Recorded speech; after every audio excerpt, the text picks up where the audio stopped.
how are they able to move forward? How are they able to take control of this narrative and make it happen rather than waiting around for somebody to deliver it for them? And with all those questions in mind, I'm going to hand over right now to Giroux Bilamoria, who is going to talk us through. Giroux is the co-founder and chief facilitator of Catalyst 2030, a movement dedicated to these very things, empowering social entrepreneurs and making this happen. Giroux is going to talk a little bit about where we are right now and what's going to happen next. So over to you, Giroux. Thank you very much for inviting me along here today.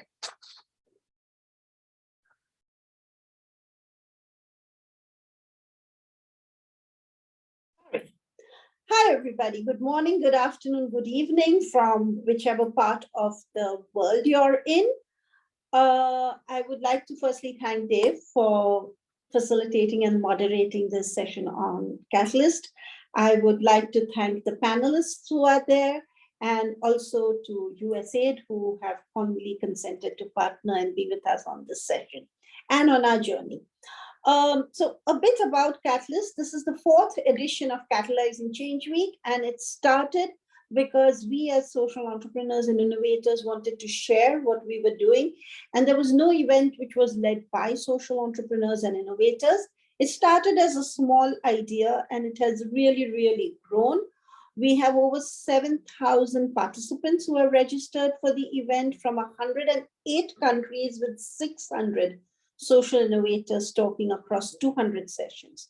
And in the past week alone, we've had 350,000 people inquiring via whatever, all the things in cyberspace on Catalyzing Change Week. And a bit about Catalyst, we have 2,000 member organizations.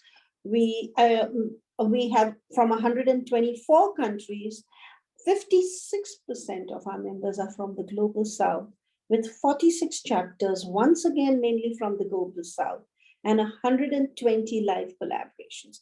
I can go on and on about Catalyst, but all I want to say is we talk about wanting the community to have control of what they want and working with social entrepreneurs and innovators who are proximate leaders right from there to make it happen. So this is what we are hoping for across Catalyzing Change Week, across this session, across our work. Back to you, David, and to the wonderful panelists. Dave, back to you, sorry. Yeah, no worries at all. Thank you very much for that wonderful introduction to where we are.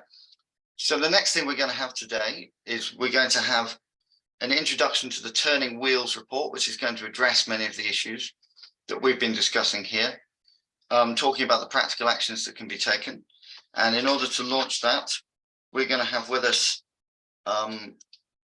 Frederick Galtung, who's the founder CEO of True Footprint, and Shiv Kumar, the founding director of the Catalyst Group. So without any further ado or any more words from me, I'm going to hand over to you two to talk for 10 minutes or so about the Turning Wheels report and what it means for the future of social enterprise. Over you go, guys. Thank you, Dave, and namaste, everyone. It's great to be here with all friends, colleagues, and fellow travelers towards SDGs. Me and my colleague Frederick here would introduce to you what we are extremely proud of as a community to bring all our knowledge together, particularly working on community-led development into a document, which is going to be never easy. You see the link in the chat window. Before I get into the Turning Wheels, the report itself, I just want to talk to you a little bit about the experience the lived experience we've all had over the last 3 years with COVID, right? It was something which took all of us by surprise, although we should have expected a pandemic of this nature. For a long time, we've been warned there is a pandemic around the corner, and still we had a very virus-centric reaction rather than a people-centric response. And it was not the same everywhere. There were people-centered response in some of the subnational levels and in some countries, whether they were led by the indigenous community, women leadership, or social entrepreneurs. We saw that there was change, positive change possible. We saw collaboration of the nature and the size we have never seen. For example, in India, there were several collaborators, over 17 collaborators which were set up, and one of them is personally managed and guided by me. But what is important is that it's not only in India, it is in Nigeria, it's in Brazil, in many, many countries, people came together, organizations came together, opened their hearts and worked together. Now, is this new to the social innovators? Not at all. This is how we have worked with for several years and decades. And therefore, how do we bring this to the center of our work? Over a period of time, we have learned to divide, slice and dice, as they say, in a number of ways, right? Sectoral, health, education, water, sanitation, this geography, that state, that province. We have divided ourselves based on race, color, caste, creed, right? And there are a number of things which have divided us. But what has been unifying is when we look at it from the point of view of the people we seek the change in. While as social and system innovators, we want change, and that change has to be driven by the communities for whom we seek to work for. And this report, and if I can request Bram to bring up the cover page, this report is an attempt really to bring all our collective experience of this hundreds and thousands of organizations which Chiru was talking about in over 190 plus countries. We put our minds together, we brought our collective wisdom together in producing this report called The Turning Wheels, where we have really pulled together the experiences of community-led development towards SDGs. And you will all agree with me, this is literally old wine and old bottle. But why is it so important to restate at this point in time as we move forward? There is so much of fragmentation among donor community in where they would invest, how they would invest. They're getting more and more directive.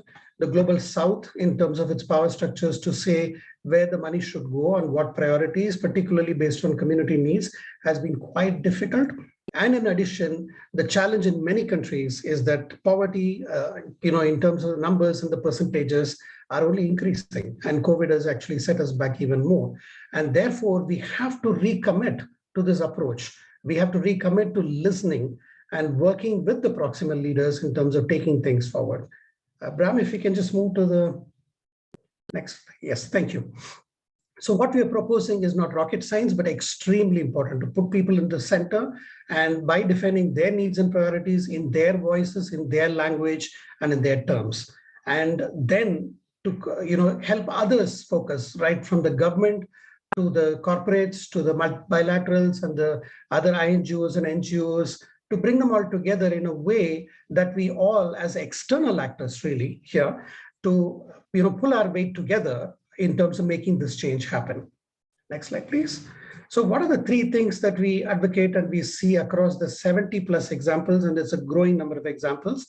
It's obviously, this is a subject in which everyone here would have some example to contribute, and you would know of another 10 examples wherein there are tremendous ideas and experiences out there.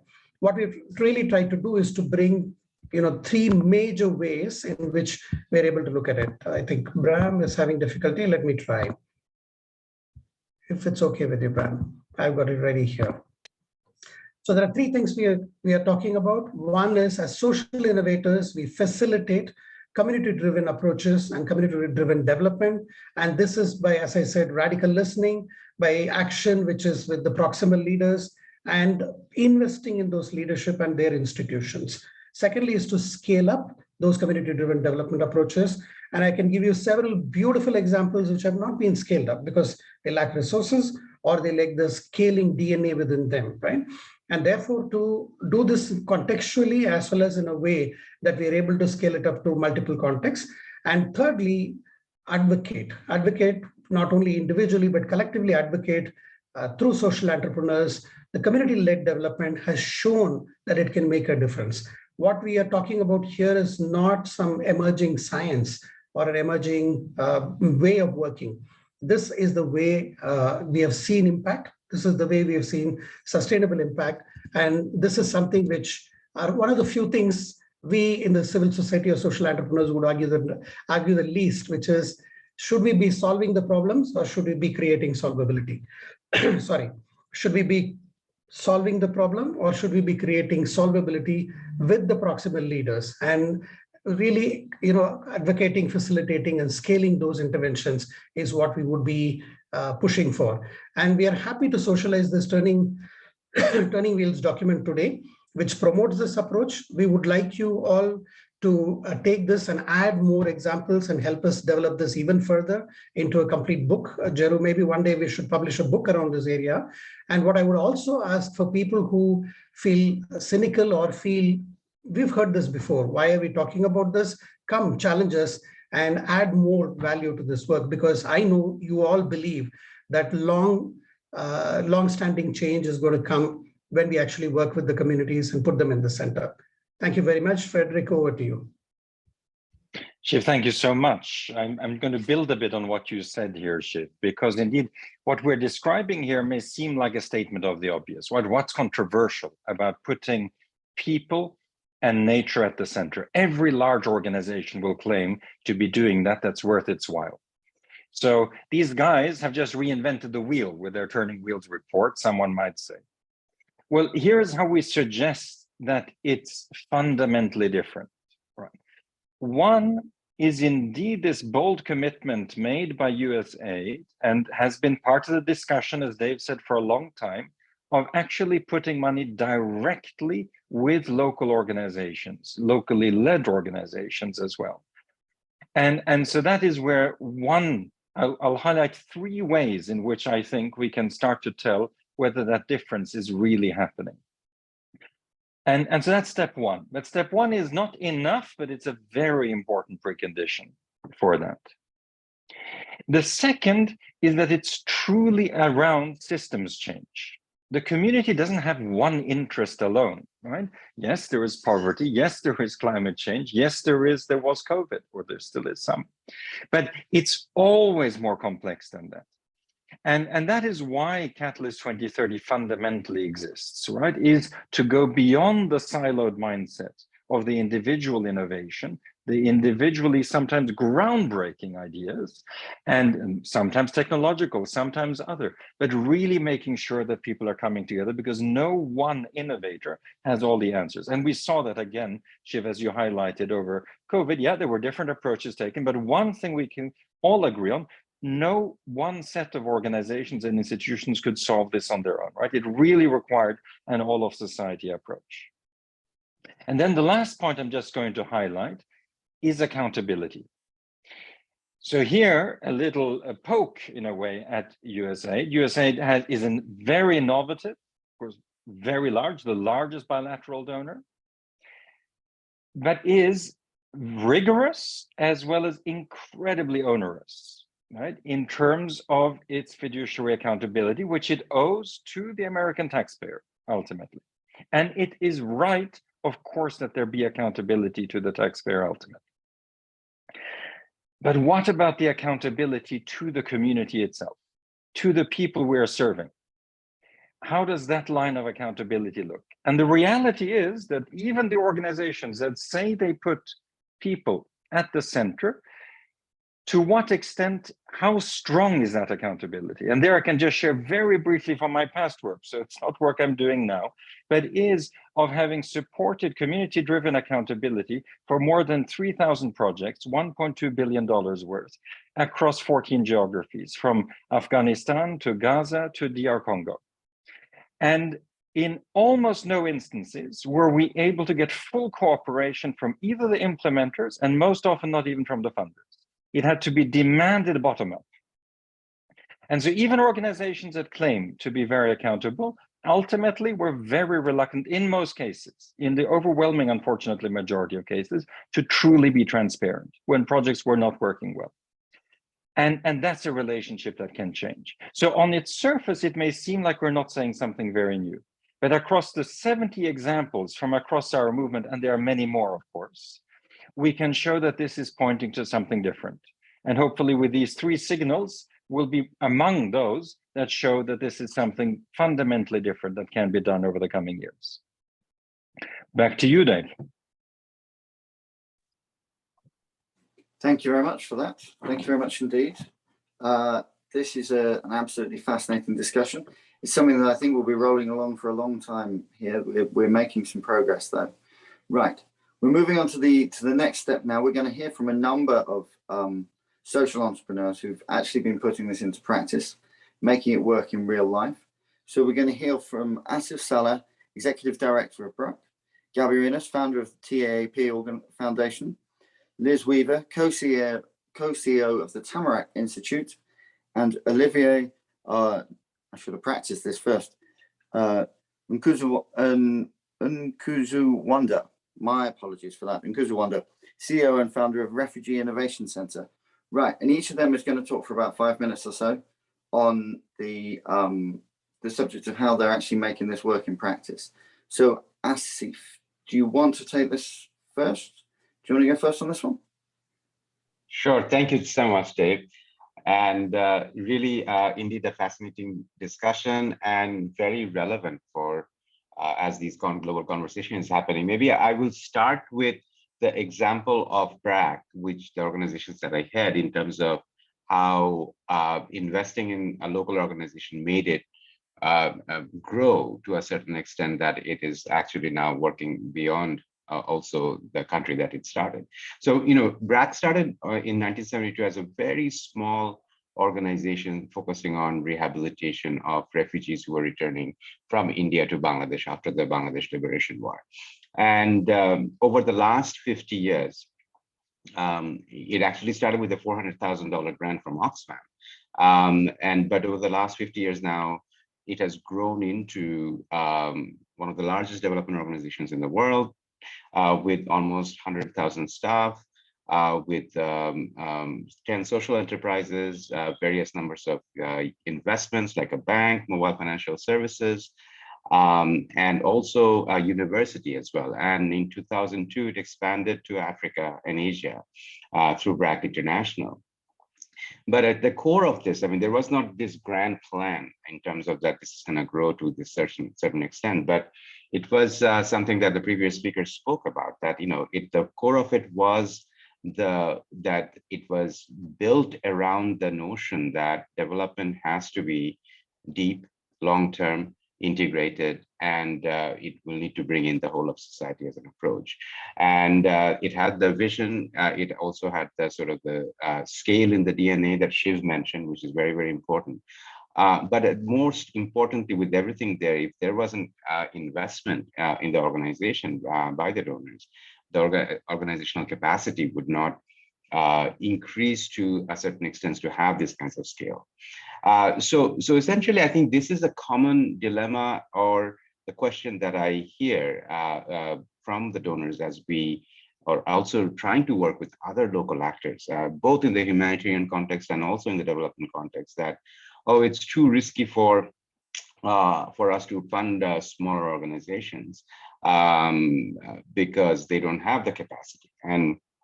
But I think, our fundamental principle around localization is that first of all, I think people who are at the local level, people who are the closest to the problem, they have the best solutions. And I think, in a sense, its localization is also should not be very narrowly defined based on where the organization is located. I mean, just because I basically have set up a shop in a country doesn't mean I'm local. It's very much about a way of working, designing and delivering, and funding also development and humanitarian interventions such that local knowledge and capacities are recognized, trusted, empowered, and prioritized at the center of the work. So what localized approaches does is that it activates agency and empowerment for and close to the affected communities. So essentially, I think in a sense, with the last 50 years of work, what has happened over the time is that as problems were tackled, whether it's poverty or child mortality, or whether it was around educating girls, newer challenges emerged. And because we are, you're very close to the sort of to the problem, you are also accountable to the community in a way that there is expectation that organizations would actually step forward to solve some of those problems in a holistic, integrated way. So I think that's the sort of the power of kind of bringing in long-term solutions in development, is by activating these agencies of these social entrepreneurs and organizations. And in the humanitarian space, as I was saying, that we wanted to tackle this issue head on. Now, if I talk about this whole de-risking issue for the donors, we wanted to tackle this head on, that we really wanted to kind of unpack the issue of what capacities are sort of needed to be enhanced, because I think certainly in the implementation side, local actors do a far credible job and far more accountable for sure. It's often there's other issues around, obviously, the grant management, whether it's the safeguarding, whether it's all the compliance related issues that mostly there are issues around. So what we have worked around with the Global Affairs Canada is to create a kind of a pooled fund where other donors are now coming in as well. And what we are doing is that it's going to be entirely sort of fund will be allocated for specifically to local actors, but at the same time, in parallel, so BRAC is being the fund manager as the intermediary for a limited duration. I think limited duration is very important because it can be self-perpetual as well. So we don't want this to happen. So for a 30-month period, we are working with the local organizations to do a diagnosis in terms of these areas which are important to donors, to identify what is their sort of the capacity currently and where their capacity needs to be enhanced. And we're going to work with the local organizations to build those capacity. As we are doing that as well, we are going to work with them to specifically work on certain issues. So I think that's something where we are de-risking the sort of challenge for the donors, but at the same time, really tackling the issue head on. And and we are kind of launching Catalyst in Bangladesh, 2030 in Bangladesh as well in the next few weeks. And the goal would be to kind of, how do we do this in a much broader way so that in the development and SDG space as well, so that other social entrepreneurs can potentially have the same sort of support where it's needed, and at the same time, it's not risky for the donors. So I think that there are credible solutions that are there, but I think it's very important that we really put our sort of money where our mouth is. So I think it's a lot of conversations are happening. We have seen that in 2017, the grand bargain was signed in terms of humanitarian space, but there are very few resources actually have went into for local actors for the same reason. So I think it's now that there's a lot of conversation focus, and particularly USAID has taken this head on. So I really hope that things change, and this report is very timely at this stage. Thank you. Over to you, Dave. Thank you very much. Thank you very much indeed. That was a wonderful contribution. I'm really interested to hear more about this fund. Actually, you might get a call from DevEx when this webinar is finished. Okay, so Gabby, would you like to go next? Would you like to go ahead and talk a little bit about your contribution so far for 5 minutes or so? Sure, Dave. Thank you. Well, in our organization, we face many challenges because we work in very violent and isolated communities in Latin America. TAP Foundation is an organization powered by artists, social entrepreneurs, teachers, and even social leaders to work in these isolated communities where governments, international organizations, or any other authority can access. And we contribute to training the local leader and to giving methodologies to the grassroots organizations. The grassroots organizations and entrepreneurs are developing programs that serve millions of people with minimal resources. In our region, international cooperation and most of the donors give money to international agency, to social consultancy, but they don't necessarily have access to these communities.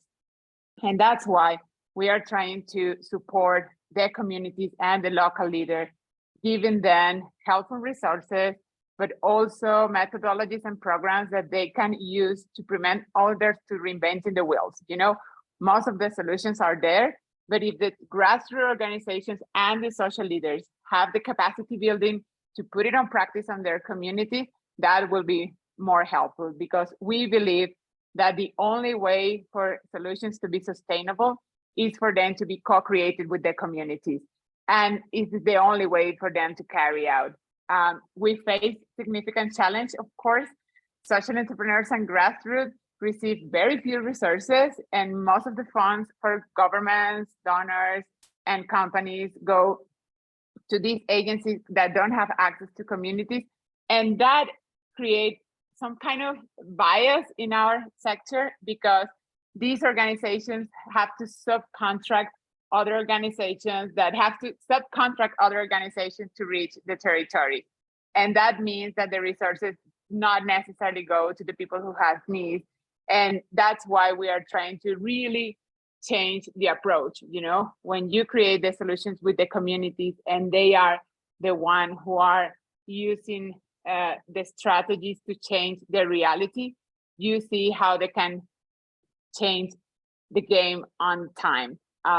Another thing that is very important for us is to work collaboratively, not only with other social entrepreneurs and other organizations, also with communities. In one of the questions, Cameron was asking how to identify leaders, you know, but if you are collaborating with the community and it's a long-term collaboration and you really know who are the players and who are the stakeholders in the community, it's not complicated to identify leaders.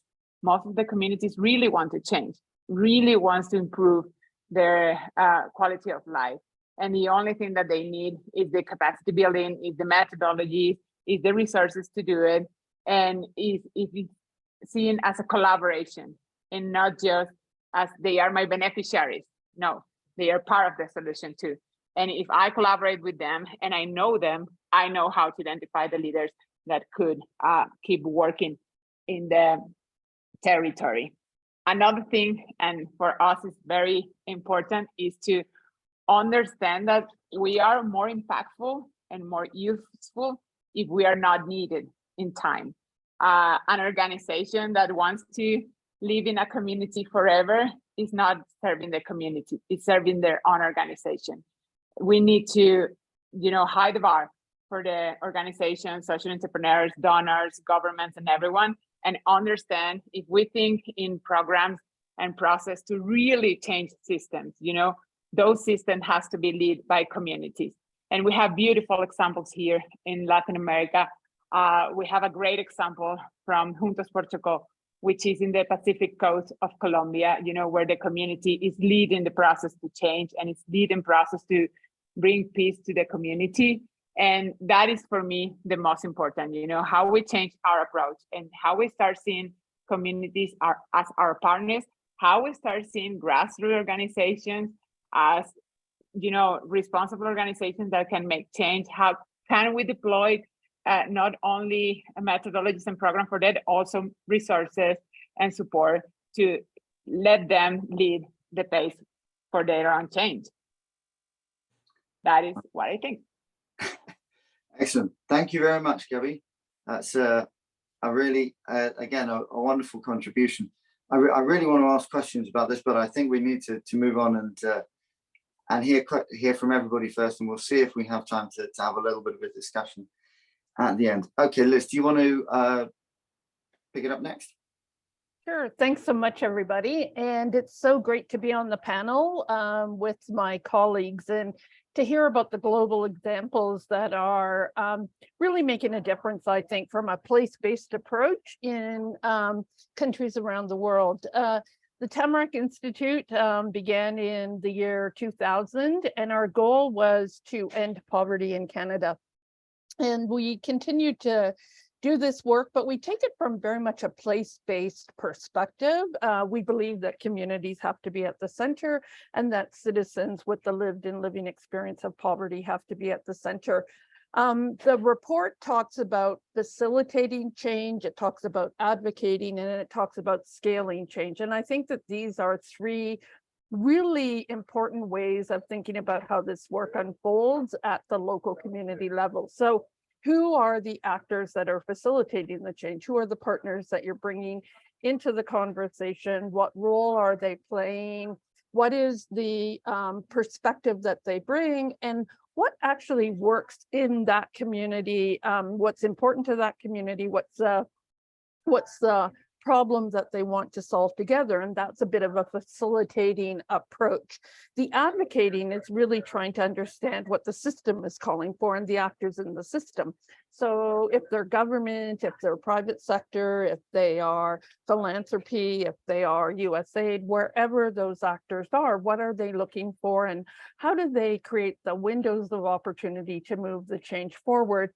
And then the scaling is really thinking about, how do we scale this change, not only in one area, but across multiple communities, across multiple issue domains, and really look at an approach that takes into account multi-solving, that as you begin to solve a problem like poverty, what you're actually doing is you're dealing with some of the other SDG goals, and they're interrelated. And so it is a really interesting way of approaching it, not only scaling locally, but then scaling at different levels, state levels, provincial levels, and at the federal level as well. So I think that, we like to think about at Tamarack that communities are places of innovation and places of entrepreneurship. And it's when we engage in authentic conversations with communities and with the partners who exist in those communities that we can really effectively scale change at the local level, but then at other levels as well, in partnership with other actors. And it's that kind of symbiotic relationship, all of these wheels turning together, looking for opportunities, as the report eloquently calls out for, that we learn from each other, that we actually make a big impact, and that the change happens. And we've seen that to happen in Canada, where we've seen the poverty rate move from 16.9% when we started this work 20 years ago to now 4.9%. And so we've seen this kind of impactful decrease in the levels of poverty. Now, have we tackled deep poverty? No, that's our next strategy. But we have seen that the working together, the engagement of communities, community actors, putting communities at the center really does make a significant impact. And then bringing in the system and helping the system to understand what the places can do and how impactful the places and the choices that they make can be. It helps shift the actors in other parts of the system. So I'm going to stop there and turn it back to you, Dave. Thank you very much indeed. Again, I have a bunch of questions, but we'll see if we can fit them in right at the end. Okay. Olivia, do you want to talk a little bit about how you've experienced it from quite a different perspective, I think? Thank you so much. Hello, I'm Olivier. I'm the founder of Refugee Innovation Center.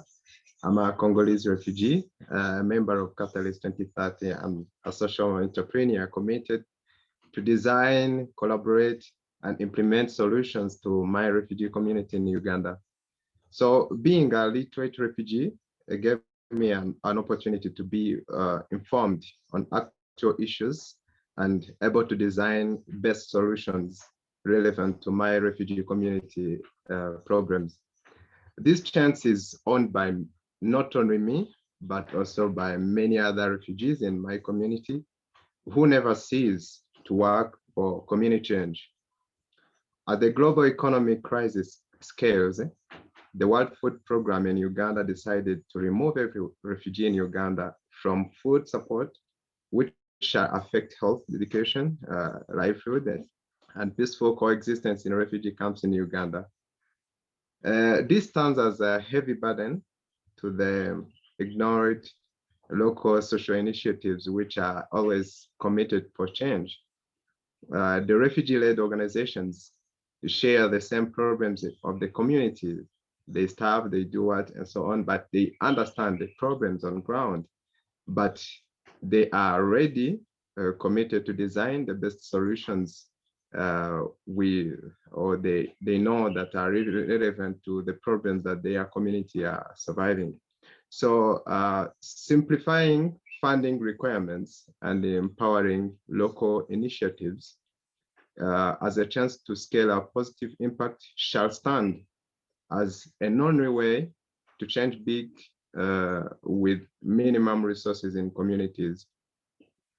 This will also be empowering self-resilience of communities, and also self-responsiveness at local level, and promoting social entrepreneurs with sustainable solutions to problems in communities led by self-communities. Truly, you will never get disappointed. You always appreciate the efforts. We assure you that this is the right way. We see the refugee world as well as other communities becoming much healthier and peaceful by the direct localization of powers and funding. So thank you so much. I'm a little bit brief, and thank you. Well, brief, but extremely interesting. So thank you very much for giving us that perspective.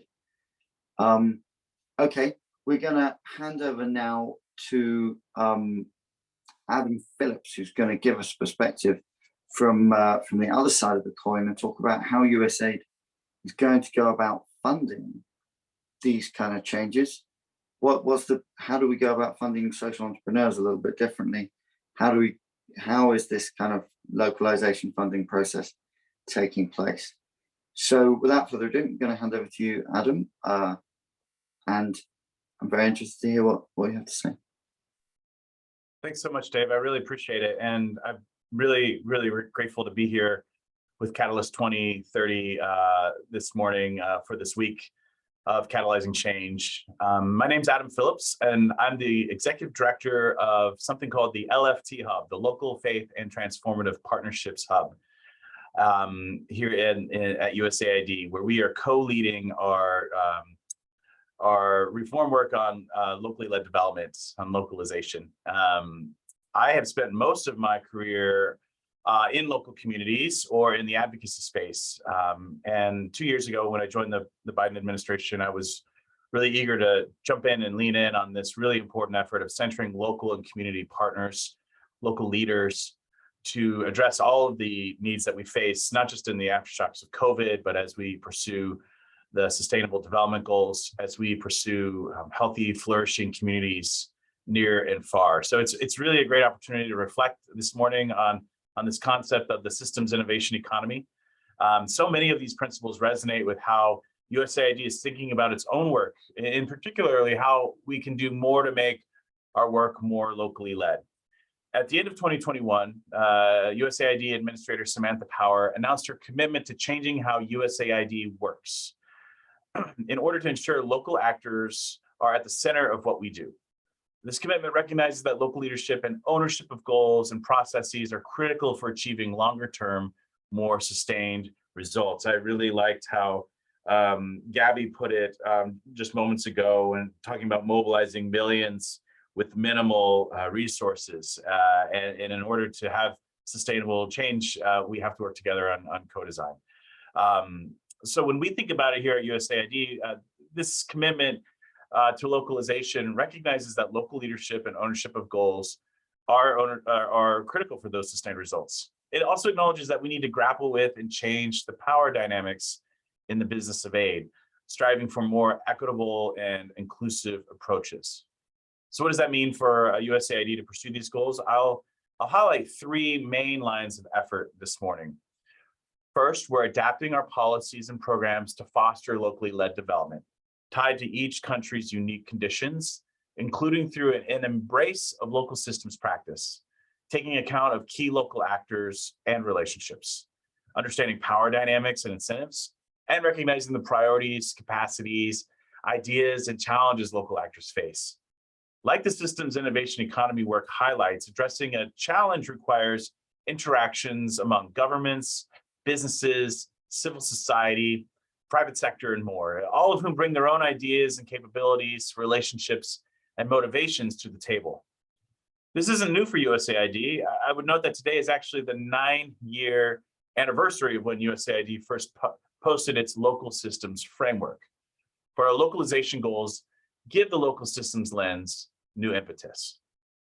Our second line of effort is to channel more of our funding directly to local partners. We have a target to provide a quarter of our program funds, yes, 25% of our program funds directly to local partners by the end of 2025, up from just 7% in 2021. We've made some initial good progress towards this goal, but we know we have ways to go. We'll be sharing those numbers in coming days, in fact. So we're taking a number of steps to facilitate our work with local partners and become more accessible. We're reducing barriers to entry, including using more proactive communications to reach local partners and share funding and partnership opportunities through local communication channels and critically in local languages. As an example, when USAID Liberia undertook a series of road shows, which they announced via social media, radio, and a mobile van playing a jingle for a program to support development of the commercial agribusiness sector, the numbers of applicants, as you can imagine, shot way up. Using more flexible, adaptable, and simple award mechanisms to provide direct funding to localizations is also key to reducing these barriers. We're also improving local partners' abilities to recover their full costs of implementing awards by expanding existing and introducing new indirect cost recovery options. And we're expanding opportunities for local partners to engage in these processes, as I was saying earlier, in languages other than English. Many of these reforms are already underway, but while direct funding is one aspect of enabling more ownership of our work by the people and communities we work with, it's only part of the story. First of all, direct partnerships with local partners can be structured in ways that create more or less space for local leadership. And furthermore, since most of our funding does not go directly to local partners, it is vital that we create space for local leadership across the many different types of relationships we might have with local actors, whether they are direct funding recipients, sub-partners to international intermediaries, participants in a USAID-funded program, or part of a community affected by USAID programming. Fundamentally, the ability to exercise influence over how development happens for one's own organization or in one's own community is at the heart of locally led development. Our third line of effort is around shifting power to local actors by creating space for them to influence and to exercise leadership over what we do and how we work.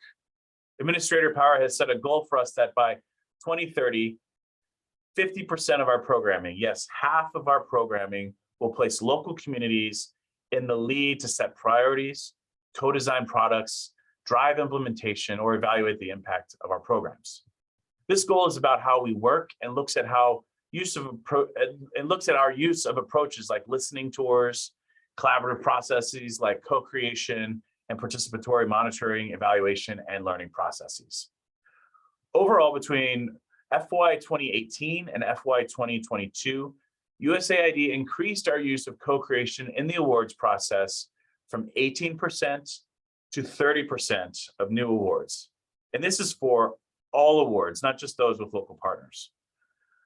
Yes, we recognize the importance of gathering input from those local actors, organizations, or institutions who are closest to the problem, and we're already on track to meet those goals. Overarching all of this is an inclusive development lens, which is the view that all people, including those who are marginalized or underrepresented, should be included in development processes and activities. We've learned over time that invisible barriers can prevent many communities and individuals from participating in our programs. We need to intentionally and proactively address those barriers to ensure success in our programming. When localization is detached from inclusive development or vice versa, each approach on its own can have unintended negative consequences. Localization without inclusion has the potential to reinforce discrimination and unequal power structures within local contexts. Likewise, inclusion without the tools and processes of localization may not be as effective at centering decision-making with local actors or strengthening local systems. But at their best, localization and inclusive development approaches create a virtuous cycle that strengthens our ability to realize the principle, nothing about us without us. It's really inspiring to be here during Catalyzing Change Week. As USAID Administrator discussed at the Skull World Forum and at the side event at the UN General Assembly last year, the convening of local organizations and actors to identify challenges, propose and implement, or partner to implement solutions is one important way to advance USAID's localization efforts that put local actors at the center of our work, partnering for sustainable results. You, Catalyzing Change participants, are moving forward and the excitement is truly palpable. At USAID, we aspire to be able to add valuable learning from our USAID's recently launched Communities of Practice for Effective Partnerships, what we call COPE project, an international community of practice that supports the use of systems thinking in addressing local development challenges.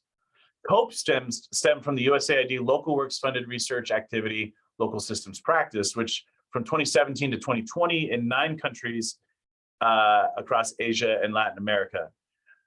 COPE will foster South-South cooperation, creating other structured avenues for local organizations, both from Latin America and Asia, to come together and use systems thinking to innovate, share, and learn while addressing local and global development challenges. We think a sea change is truly happening, not just here at AID, but across the entire ecosystem of partnerships. And we're really excited to be part of this effort.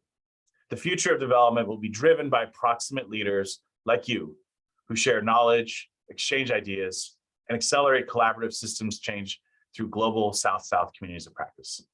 Again, thanks, and back to you, Dave. Thank you so much. Right. It looks like we have time for a couple of questions. I've been looking through the chat, but if anybody wants to drop anything in, any questions for any of the panelists, fire away. We'll just have a couple of minutes. I'm going to use moderator's prerogative and ask one, which goes out to anybody who wants to answer it, to USAID or to anybody else.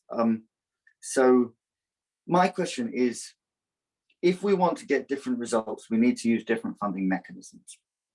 We need to use structures where we change how we fund. So this might be ring fencing funding for local people, or maybe it's just giving smaller grants. Maybe it's reducing the red tape on the grants, using networks, using pooled funds. There's many different mechanisms we could use. How would the panel anticipate changing those mechanisms? What different tools are the best tools to kind of get funding across in a different way? So I'll throw that open to anybody who'd like to respond to that. So over to anybody.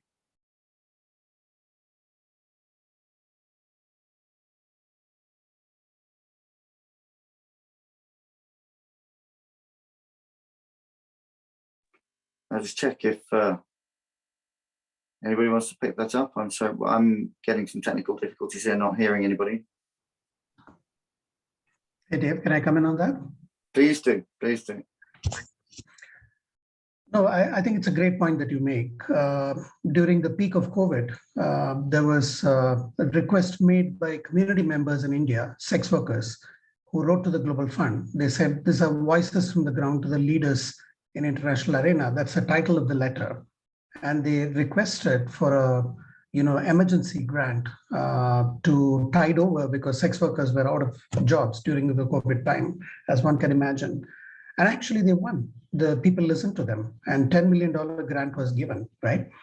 And that grant almost never reached them, simply because the same methodologies and same instruments that we were using in normal times, which, as Frederick pointed out, were onerous, and only INGOs could really participate in that.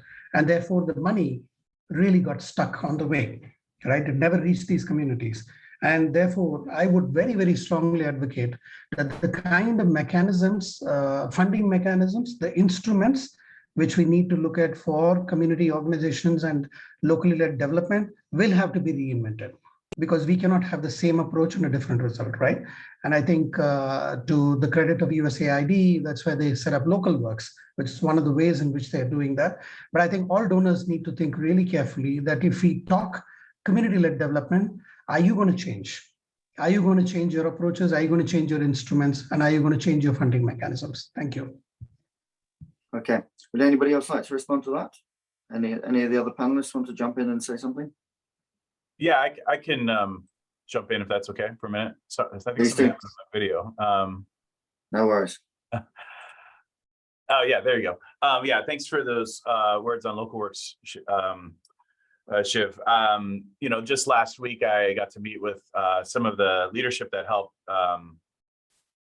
pull together the architecture of Local Works many years ago, and that was in essence in order to kind of kickstart the agency to do localization before we were able to fully do it as an agency per se. And this is, again, years ago under the leadership of Senator Patrick Leahy. And so what Local Works has done is kind of become the gold standard for localization here at the agency. We also have other mechanisms like the New Partnership Initiative, which both is a way to incubate other programming and partnerships, both locally in countries. We think about some of the work we did around COVID in Kenya and in Rwanda with new partners, but also diverse partners here in the States that are kind of leading the charge in the spirit of localization. So we're looking at ways in which to strengthen these mechanisms going forward in the next couple of years, and working with our Congress to see what might be possible.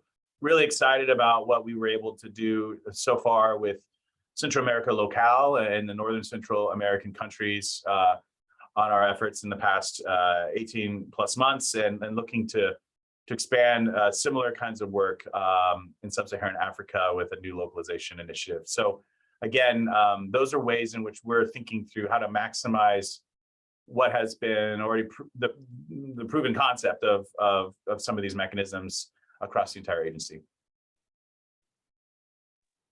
Thanks so much.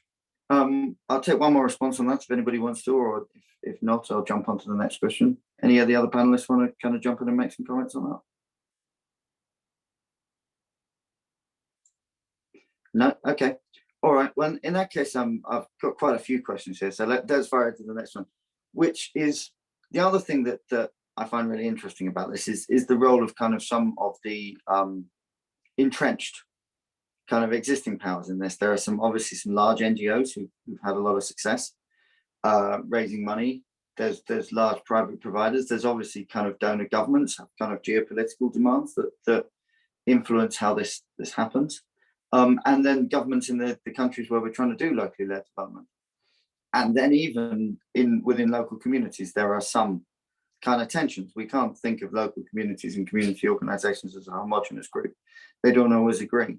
So how do we navigate through kind of the interests of the organizations who are looking, like who are already involved in this process, and try and ensure that we navigate through the existing interests to get to where we want to go, which is a much more locally focused set of organizations? I can go on that, Dave. Please do, please do. I think there's something that when we are having these conversations that are very formal and technical, we forgot, and is our purpose. You know, I truly believe that everyone in this call and everyone working in the social sector have a purpose. You know, otherwise we will in the private sector earning more money for ourselves. And that purpose really connects us with what we want to achieve. And if we start collaborating from a human perspective, and I think Catalyst is doing an amazing job evaluating collaboration and the human side of collaboration, that changed the game.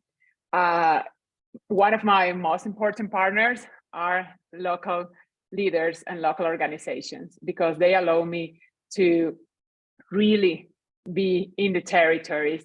And that allows that other organizations, international organizations, media, funders, get into those territories that in other way they couldn't get there. And I think we need to start thinking in the reason why we are doing this. You know, when we are setting a collaboration, when we are giving a fund, I'm not doing this because I'm interested in some specific fund. I'm doing this because I have a purpose to do it, and everyone in the sector have it. And for me, it's also a matter of aligning this, also be very transparent, you know. And transparency is not for me a 50-page document with a lot of formats to fill. No, transparency is invite my donors to see the change. Transparency is put the community to speak. Transparency is show open finance of my organization. That is transparency, that is trust. And I think trust is needed to change the game in this kind of process that we are trying to achieve. And the other is start to showing that there is other forces and other way to do stuff. And we have a great example here in Latin America with the Venezuelan refugee crisis start. Not a single donors want to give money. And we have to do a concert, you know, supported by social entrepreneurs, business people, and a very well-known business leader. And the concert was a success. And immediately everyone in the social sector started to see the problem. We need to start showing that we have another ways to do stuff and be more creative and be more partners of our communities and also of our donors. Fantastic. Does anybody else want to jump in and make a response to this? How do we deal with the kind of the people who are kind of benefiting from the status quo? If I may, Dave, yeah, I'd Please be do. eager to. I actually think there is a powerful example in exactly the organization that Shiv mentioned earlier at the Global Fund to Fight AIDS, TB, and Malaria that has a very, very important function. But it highlights the issue that we're talking about, and Shiv gave one concrete example, but this is actually an organization that provides funding to local organizations. Most of the money of the Global Fund goes to local organizations. And it's exceptional where they have to work through UNDP or others. These are in extreme circumstances. So you could say it's a huge, giant tick for this, but actually this highlights a bit of that challenge. And so I just raised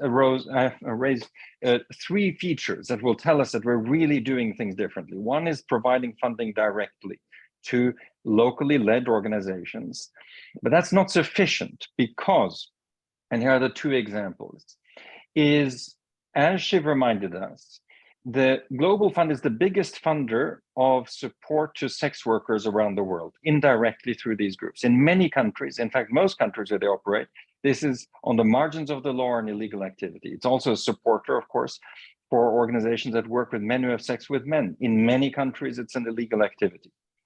So they set up an ethics office.